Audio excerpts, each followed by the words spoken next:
Welcome everyone to our Mindful Money Club special event today. And I'm so happy to have Vanessa Jillot as our guest speaker today, speaking about sustainable investing and how shareholders can have an impact on companies, corporations, mutual fund companies, and change their ways to more sustainable ways. And I'll just introduce myself briefly. I am a certified money coach, and I help people to change their money patterns so that they can be more contented and be more prosperous. And I will put my information in the chat a little bit later. And one thing I want to mention about Vanessa is that she is a 5-star wealth advisor. And that reflects her commitment to excellence. And in addition, her college years saw her receiving community development awards, further affirming her dedication to making a meaningful difference. So she's grown up with making a difference, and we're going to hear a little bit more about that. And so my first question for you, Vanessa, is I would love to hear about your family's background in community leadership and activism. Of course. Well, thanks again for hosting, and hi everyone, and thank you for spending your afternoon with us. So my family, they've been active on both sides. If I look at what my mom's done, she's been very active in the West Marin community for my whole life, for as long as I can remember. She works on the city council, or the planning development team in West Marin, helping to protect a lot of the land out there. We've done a lot of work with protecting the spiral and a couple of other areas. She's also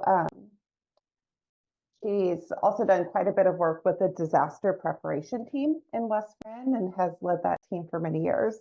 So she's a huge inspiration to me. She's out there in Lagunitas.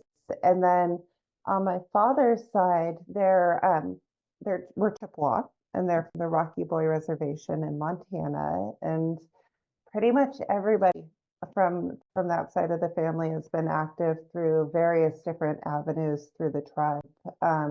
Right now, my cousin Calvin is on the tribal council, and he's also running the volunteer firefighting team, which in his spare time, I don't know when he finds that. And my aunts work in education development. So my whole family has been a huge inspiration to me throughout my career and everything we do. That's so wonderful to have that kind of influence. So cool. And I know that your partner, Maureen, has since retired. She's how I found you. And I'm curious if you could share with us how you both decided to go all in on sustainable investing in your business, because I know you didn't start out solely doing that. Yeah. So Maureen and I met about 7 years ago, I want to say. We were doing pro bono work for those that were affected by the first big Sonoma County fire. And we just hit it off chatting about our passion for financial planning, and decided to spend about a year planning the launch of Terra Blue Wealth Management, and went back and forth on how we want to design the company. But one area that both of us were really strong on was our desire to offer sustainable investment solutions for the Bay Area, for really everywhere. But our goal with launching Terra Blue was to be loud and proud about sustainable investing, to help educate our clients, the community, on the importance of sustainable investing and aligning your investments with your values, because I think so many of us don't even know what that means. And so it's the conversation that I think is personally missing quite often in our industry, and it's an area that both of us are really passionate about.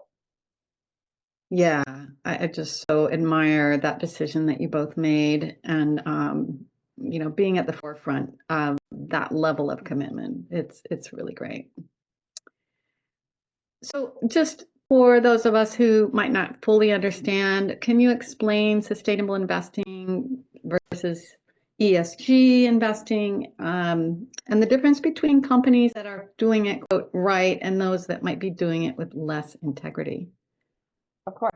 So, Andy, you and I were chatting about the different terms that we have in this area, whether it's sustainable investing or socially responsible investing or socially conscious or values based. It all sort of falls into general category, and um, the term socially responsible investing is where this area really started, and it's it's actually interesting. The history of socially responsible investing comes from the churches. It was initially a push from the churches to say, hey, we want to invest. We have this money. We want to invest it, but we don't want to invest in sin stocks. And so they started this movement to say, okay, well, we have all this that we want to invest, but we don't want to invest in certain areas. And they had a list of sin stocks, which has further increased throughout the years, but that started this idea of socially responsible investing and the need, the ability to move money in this direction. That original idea has changed throughout years, and we'll look at that throughout my presentation. But where we've moved was this original, hey, I want to exclude A, B, and C from my portfolio, to, well, let's include some of A, B, and C, but let's be more active in how they're managing their company. Let's push A, B, and C in that example. Let's push them in a better direction. Hence the term ESG. So we've moved in evolution in how this industry works, which has also changed the dynamic of the portfolios. Yeah, thanks for that. And ESG stands for environmental, social, and governance. Yes. Yeah. Sorry. That's okay. And we'll learn more about that governance piece because I think some people kind of, don't get it. So it'll be really interesting. And that was actually my next question. What is corporate governance? Corporate governance, in essence, is a way of being accountable. It's a company's policies, their procedures, how they run their company, how they operate the company. Having good corporate governance can help create a more transparent and a way of running a company that can be more accountable. So it's really how you operate is the easiest way of describing. Great. And so that has to do with the leadership and their values being in alignment with certain values and then spreading that into the company and how they behave out in the world. How they behave, how they create the policies for leadership, for how they manage their employees, their operations. It trickles down, and one of the things that we've learned throughout years is having good corporate governance also helps make sure a corporation is less liable in certain cases. So it can act as a bit of a risk mitigator too when it comes to operations. That's interesting. And that speaks to, how this whole conversation can point to this direction of sustainability really benefiting companies. Exactly. Love it. Well, Vanessa, thank you so much. I'm going to turn this over to you now to dive a little deeper into the subject. Perfect. So I put together a little presentation for us today, and before I start the presentation, I do want to give credit to my business partner, Maureen McGuire. We originally did research for shareholder activism and putting together this presentation about a year and a half ago. And it's something that we've just built on. And so I've used some of her research and I've built on it throughout the time as well. So let me pull up, I have just a little presentation. We'll go through that. And then I have several examples of engagement pieces. Okay, so my hope for this discussion today, there's a lot of information we're going to go through. We're going to go through the evolution of shareholder engagement, SRI meets ESG. We'll talk about all these different examples. It's a lot of information, but my hope is that you come away with a better understanding of what shareholder engagement is and why it can play an important role in helping your voice be heard in the investment world. So hopefully if there's anything you come away with, it's that. We'll see how well I am at getting that through. So why? Let's start with why we just decided to discuss shareholder engagement today. Why is this important? What does that even mean? Why is this a topic that we chose? To me, shareholder engagement cannot be overstated in today's corporate environment. Successful engagement can help in corporate success, sustainability, and fostering ethical business practices. I believe that engagement can help us create a more transparent relationship between corporations and investors. And so to me, that's why this is so important to understand and to get across. And hopefully you'll come away with why it's important to you as well. I have to plug in our current political environment. I think shareholder engagement is becoming increasingly more important. So the more we can understand how this tool can work, the better off I feel we're positioning ourselves. So I think to start with understanding what is this big shareholder activism, what does it mean? We also have to understand what is it not. When I say shareholder activism, I'm willing to bet most of us here don't know what that means. Most of us in the finance world can't even describe what shareholder activism means, which is a little scary.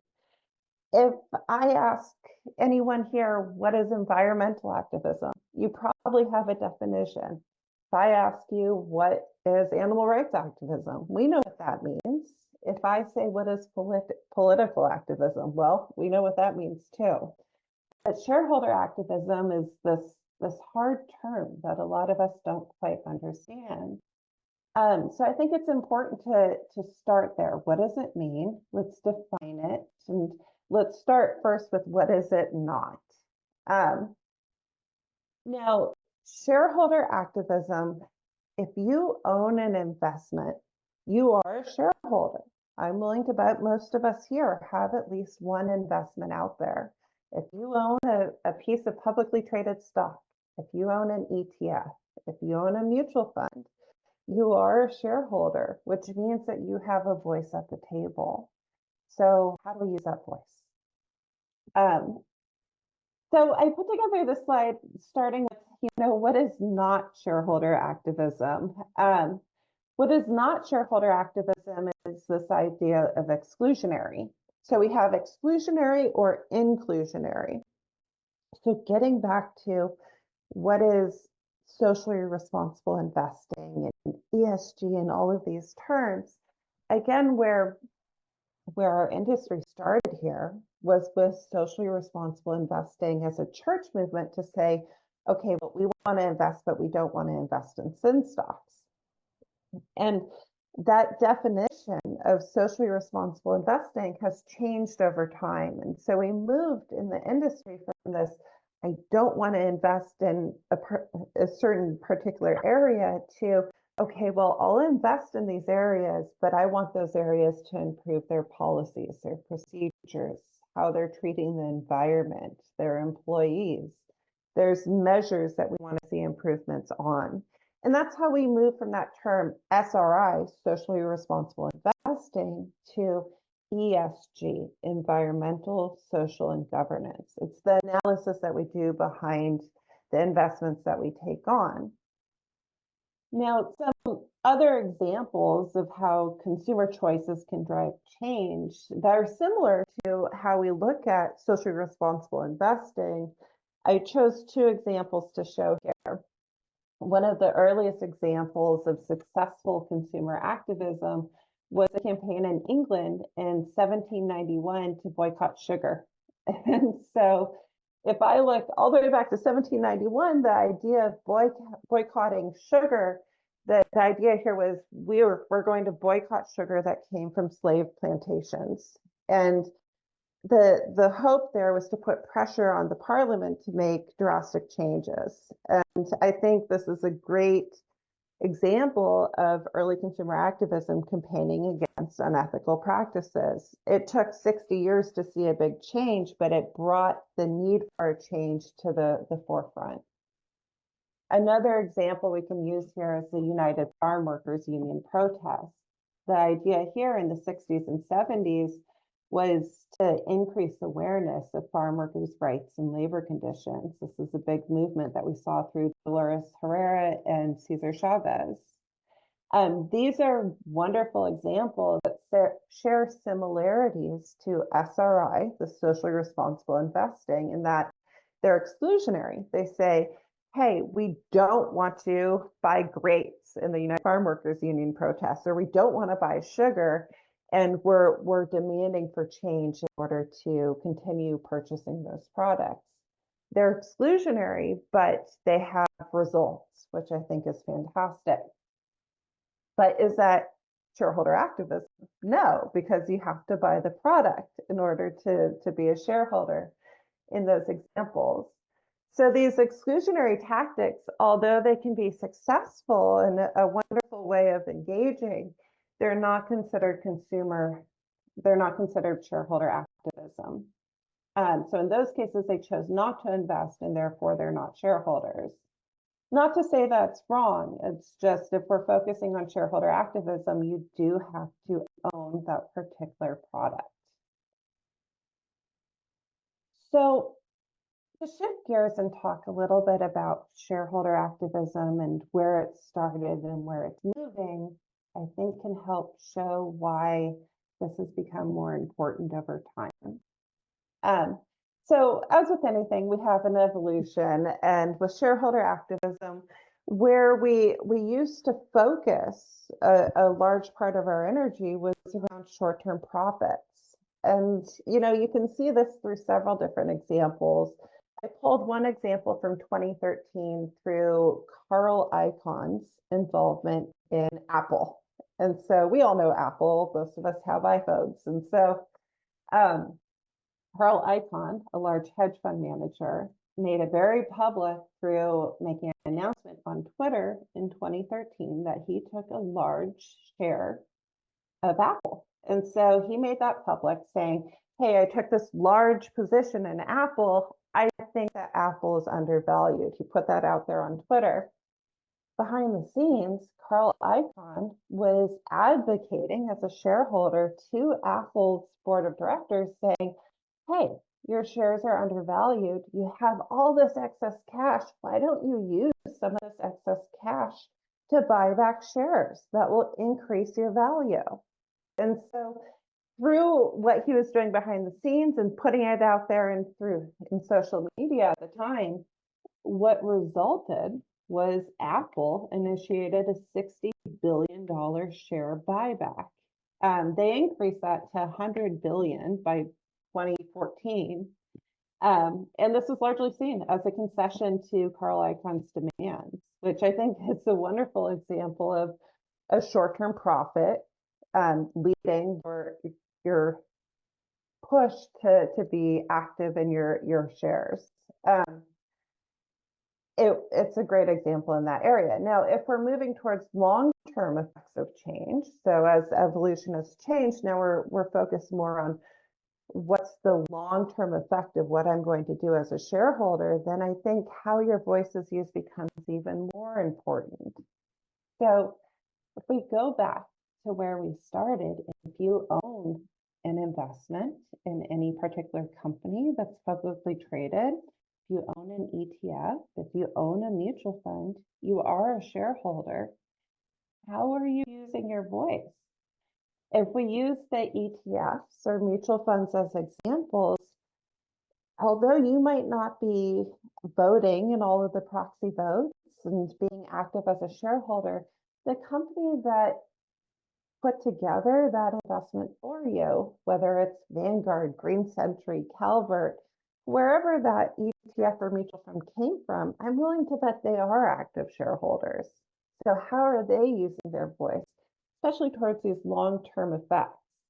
So that's where diving into the importance of this topic, I think that's where it really gets to be pretty important because it affects all of us.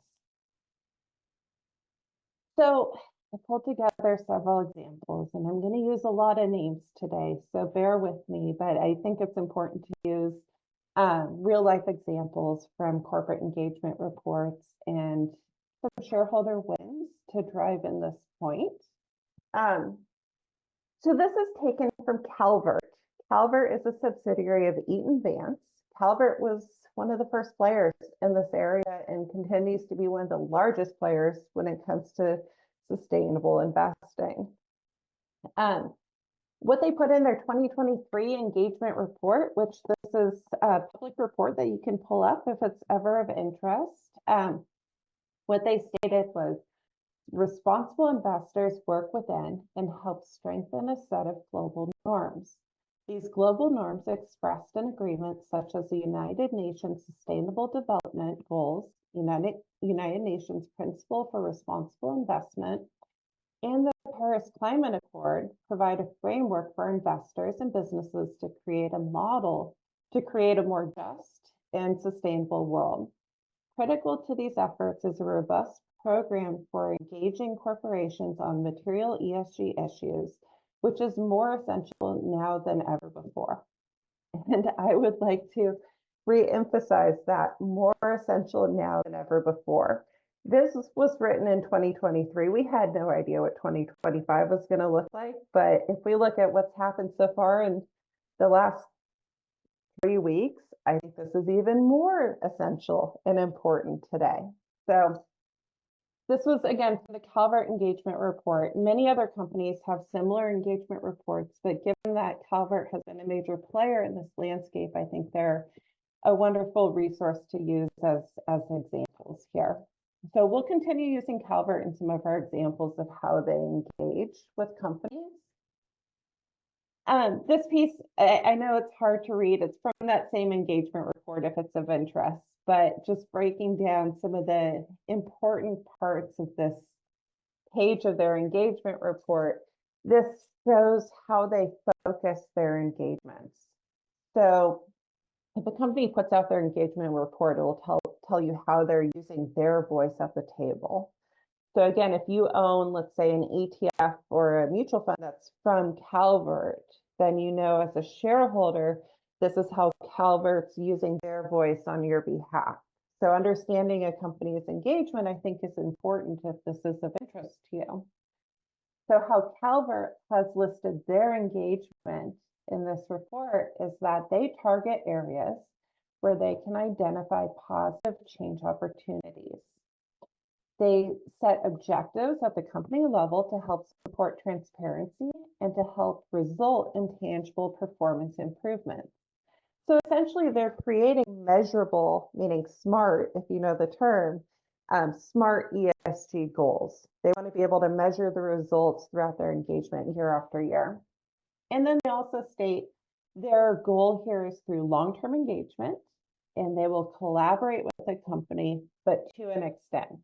And I think that's the important piece.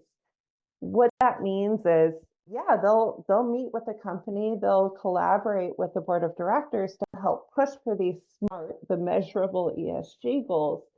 But if the company is not willing to budge, at one point we need to take other measures. So they can take higher initiatives through filing shareholder proposals. They can alert investors, meaning us. They can use media outlets to get their voice heard. So there's different avenues that we can take, but the first easiest avenue is engaging in that company to say, hey, wait a minute, if we're going to include you in our portfolio, we need you to make some changes. So let's use a pretty cool example, in my opinion. This one's near and dear to my heart. This is regarding the football team, the Washington Commanders. So if I look at what's happened with Washington Commanders, formerly known as the Washington Redskins, they changed their name a couple of years ago. What happened was, at the time before the name change, the management of the Washington Redskins at the time had made a very strong public stance saying there's no way we're going to change our name. Well, what happened after that was Nike and Amazon stopped selling their merchandise online. They refused to. If you're going to keep that name, we're not going to sell your merchandise. Another player pops in, FedEx, who owns their stadium. FedEx says, wait a minute, we don't want our name on your stadium if you're going to keep your name the way it is. And so you have three big players now saying, wait a minute, this isn't okay. We need to make a change. Now, behind the scenes, you have several other players involved. One that's very notable is Trillium Asset Management, another mutual fund company. They came in and leveraged their shareholder stake in these companies saying, wait a minute, we need all of you to push for this change. And what happened was the Washington Redskins changed their name to the Washington Commanders. That happened through shareholder activism, through shareholder engagement directly, which I think is pretty neat. So how do you get engaged? This again seems like a big thing that's out there and it's just hard to understand. There's various ways that you can get engaged as an investor, and money really speaks in volumes. And so how we look at engagement is more on the fund level. So again, what are the mutual fund companies that are offering most of the products that most of us own? What are they doing? Because they have the loudest voice, in my opinion. So how can you get engaged? Proxy voting is considered the most direct way to influence corporate behavior. The goal of proxy voting from the fund company level would be to align corporate policies with shareholder interest and expectations. So again, understanding, okay, well, if you own, let's say, a Vanguard fund, what is Vanguard doing? They have this loud voice at the table. Are they helping to align corporate policies with your interests and expectations? So it's just looking under the hood of how that voice is being used. This, again, is from that same Calvert engagement report. So I'm using the 2023 engagement reports. The 2024 engagement report should be out in the next few months, but I'm using these so you can start to see how the reports, what they include and where there might be areas of interest. This part shows the primary areas where Calvert used their proxy voting. This is showing what had happened in 2022, how they used their voice at the table. And so the primary areas that were reported for how they use their proxy voting was involving social and human rights, as well as environmental policies. So I think this is just neat to show where are they focusing their energy, really. So again, proxy voting is a great way to start, but if we're not seeing change at the company level, then we start to run into other areas that we need to use our voice. Shareholder resolutions is one of them. There's been several shareholder resolutions that have come into play with Tesla. That's one of the examples I use here. I'm not going to get into this one because it's a long one, but it's to show you can start off with collaboration, you have proxy voting, and then you can have shareholder resolutions if you're not making progress there. Now, I want to give you some interesting examples of where shareholder engagement has been really successful. There's thousands of areas I can pull from. These are some areas that I pulled that I think are really interesting. Hopefully there's areas that you might want to focus in and do some of the research as well. So I'm going to name drop a bunch of companies here, but it's to illustrate the importance. I'm going to start off with Costco. We all know what Costco is. And so Doing good. if I look at Costco, Green Century, another big player in sustainable investing, a mutual fund company. Green Century has done a ton of work with Costco to make significant improvements. Green Century worked with Costco and got Costco to agree to measure, disclose, and work to reduce plastic packaging on its Kirkland signature brand. We all know what Kirkland is. We've seen it in Costco when we go shopping. Most of us have Kirkland products around the house. Um, Another one, which I just pulled today, actually, October 16th of 2024, in response to a shareholder proposal from Green Century, Costco committed to publishing a comprehensive deforestation assessment and action plan for its Kirkland signature brand. So how Green Century has taken their position with Costco, they have Costco in their portfolio and they've said, okay, well, if we're going to have you in our portfolio, let's engage. And they've engaged through the deforestation assessment, the action plan, reduction in plastics. I think that's fantastic. And it shows that they've continued. This has been over several years, their engagement and successes with this one particular company. Another thing that Green Century is up to that I pulled was Green Century is working to reduce the amount of plastic waste created by the disposable plastics through toiletries, cups, utensils supplied by major hotel brands. And so this has been a big push. And if you've been to one of these major hotels, you may have seen some of the changes already. They've created shareholder resolutions with Hilton, Marriott, and Choice Hotels in this matter.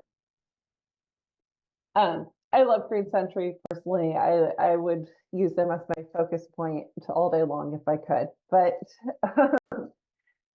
if I shift gears a little bit, as you know from the introduction to our company, we live and breathe sustainable investing. This is my big passion, and my goal is to educate consumers around how important it is to look under the hood of your investments and to see if they're aligned with your values. And beyond that, the investments that you have is your voice being heard out there? How can you represent yourself and how you manage your finances? As we designed the portfolios that we offer here, we have model portfolios that we've put together. One thing that we've tried to do where possible is to look at investments that are coming from fund companies that are really loud in this space.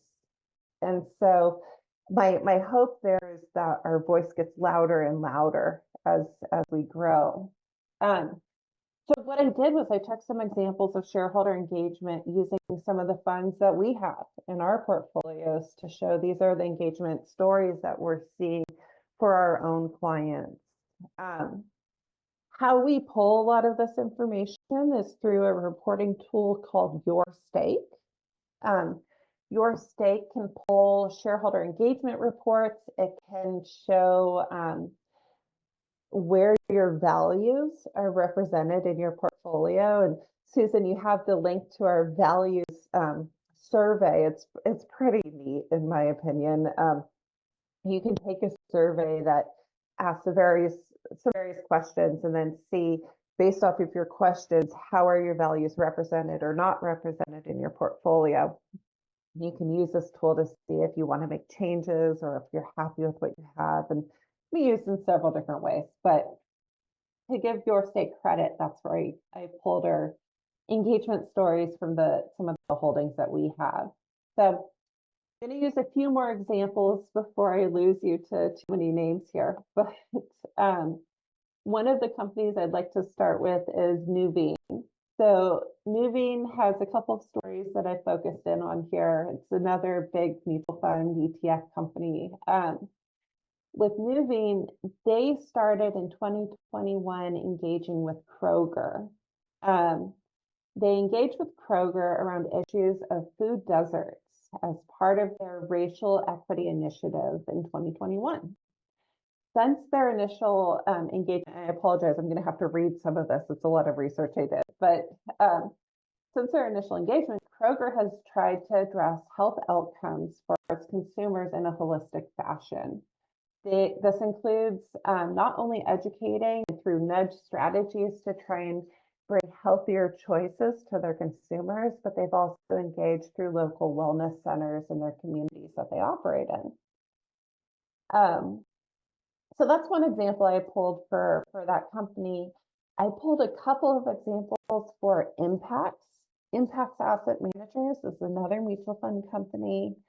They're a company I've worked with for several years. They're pretty active in their engagement. And they have one of those corporate engagement reports on their site as well, if that's of interest. But a few stories I pulled from them. Impacts, we used to call them PACs. PACs pushed E&N Energy to improve ESG disclosures and to set midterm emissions reductions targets. They also pushed T-Mobile US to include new disclosures on board diversity.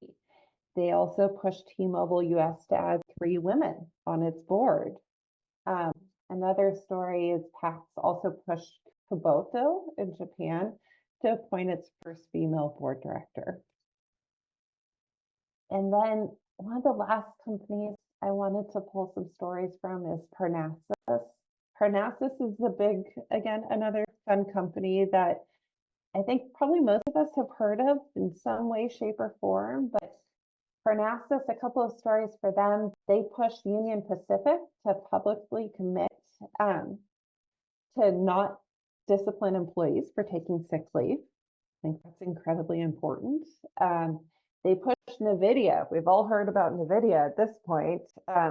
They pushed NVIDIA to form a human rights executive steering committee and to conduct human rights assessments.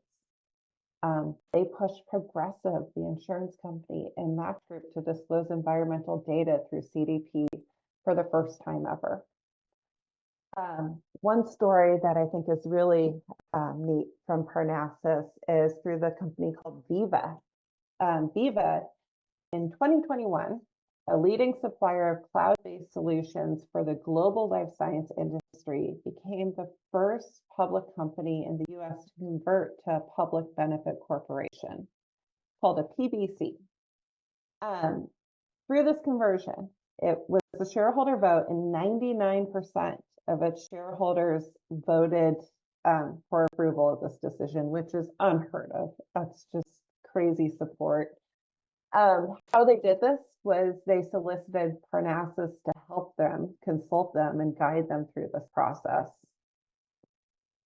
The last company I'll use is Boston Trust Walden. It's a company that we're not as familiar with. Boston Trust Walden pushed JP Morgan Chase to disclose climate impact for financial activities. Another point that they made was they pushed F5 Networks to improve sustainability reporting on data security and workforce equality. So the list goes on and on and on. I could do this all night long, but that shows a good handful of fun companies, how they've used their voice at the table towards affecting change. A takeaway that I hope everybody gets from this is understanding how that voice is being used. Going back to where we started, this idea of excluding. So I don't want to invest in A, B, or C. That's no longer the game. That's not where the sustainable investing industry is really focused on now, from what we're seeing in our research. If we're moving from this exclusionary to inclusionary, then I think that makes shareholder engagement that much more important. And again, getting back to the political environment that we're seeing, this idea of deregulation. If engagement is important, I think this is a time to start seeing how it's being used. So I'll leave you with that. That's the research I did and where I wanted to start today. Thank you so much, Vanessa. That was really inspiring. Hopefully it's not too much. It's a lot. I just by the volume of examples, it really paints a picture of the impact that's being made out there by some of these fund companies that are committed to this kind of change. So thank you for that research. That's wonderful. So one of the questions we had was, should we be getting notices? This is from Liz. Should we be getting notices of opportunities for proxy voting from companies for which we hold stock? And she's seen a few notices for voting, but not for all the companies that she holds. And I'll add to that that usually it's for like the board of directors, but how do you know like really what they're up to? So are there actually proxy, is there proxy voting on issues or yeah, say more about that. There are, yeah, you'll get limited notices. If it's a big vote, and a lot of times it's around compensation packages, you'll get phone calls from the fund company, sometimes the company itself, because they're trying to drum up as many votes as possible. What we try to do here is if we see a big proxy vote that's coming through on one of our funds, we'll try to alert our investors. We don't see it often because a lot of times it's done again on that fund company level. Um, there are also some movements in the AI field for automatically generated proxy voting, where you can go in and there's a couple of companies that are offering this now where you can go in and put in your values, and as proxy votes come in, it'll automatically vote for you. So we're seeing a lot of movement in proxy voting, how it gets delivered to you, and how you can get your vote out there. Cool. Thank you. And then let's see, the other thing was the names of the companies in the chat. I have Pax, Nuveen, Parnassus, Green Century, and Boston Trust Walden. Yeah, so Pax has changed their name. So it's Impacts Asset Managers now. Um, let's see, Green Century. Did we miss that on our list? No, that's on there. Okay. Yeah, those were the big fund companies I chose to highlight today. But through the company that I briefly mentioned, Your Stake, that's where I gathered most of this research. And so if we run, a values report for you and your portfolio or holdings that you're interested in, that can pull shareholder engagement from the companies on that report that we run. And we will send that link out in the follow-up email with the recording. Yeah, so the link is to the survey, but if you want to run a customized report, you can reach out to me for more information on that. Okay, and I'm going to put Vanessa's information in here. She's also happy to meet with you about investing.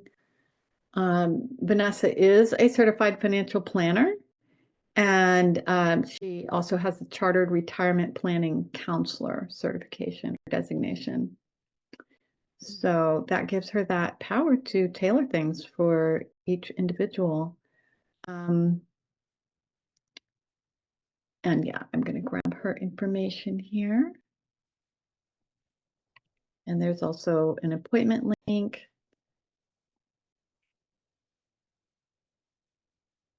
Any other questions? I have a question. This is Liz again. Great. I'm just curious sort of what you think. Sorry, I'm going to go on camera here. It's taking a second.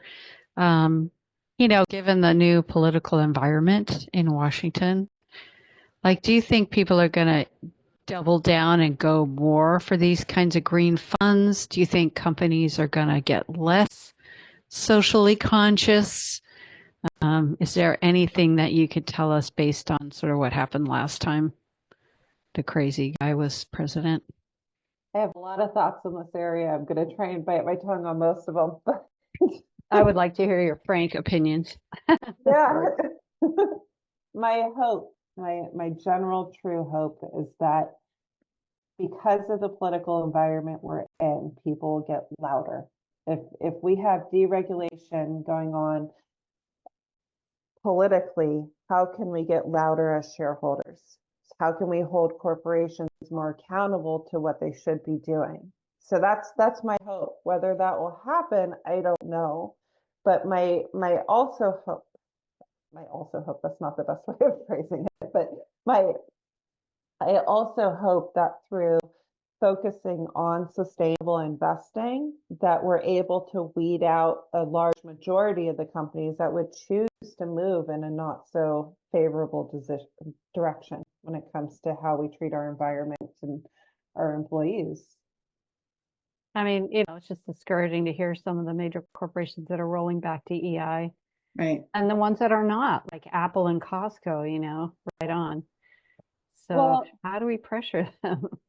one thing that we have learned throughout the years is money makes decisions. Money moves in volume. I can tell you that sustainable investing, the interest, the marketability, the desire for sustainable investing has grown significantly year after year. And so if a company is rolling back their DEI, if they're rolling back their environmental initiatives, they're also rolling back their ability to make more profit, in my opinion. So from a corporate side too, it makes sense to continue in a more positive direction, I feel. Also, I'm curious, do corporations listen? Like I'm planning on writing thank you letters to the companies that have publicly said we're continuing our environmental DEI stuff, like Apple and Costco, for example.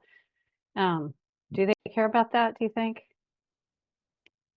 I sure hope so. I like to think that all of our voices matter, whether they're small or large.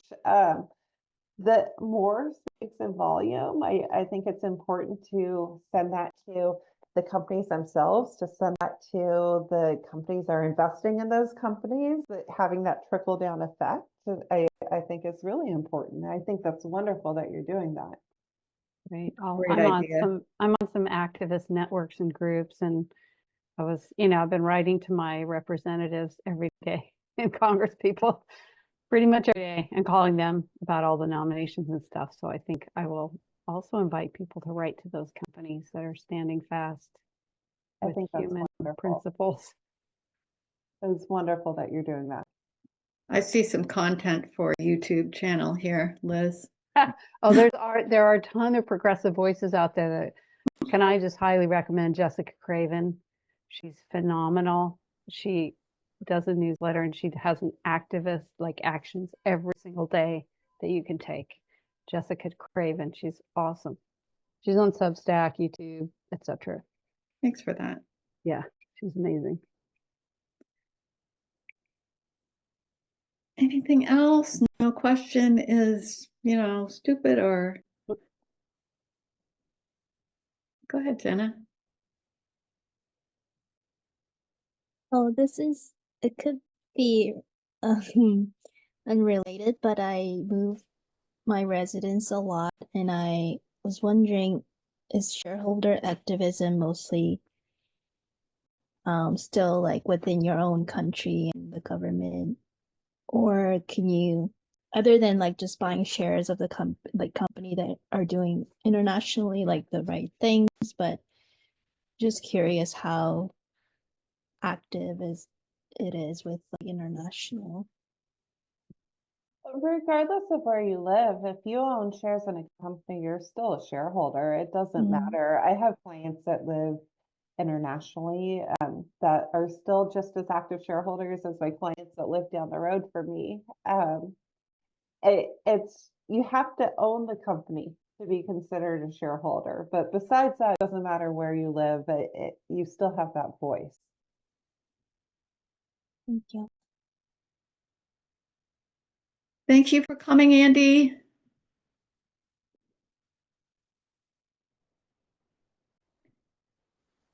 Well, thank you again, Vanessa, for this beautiful, enlightening presentation and answering all our questions.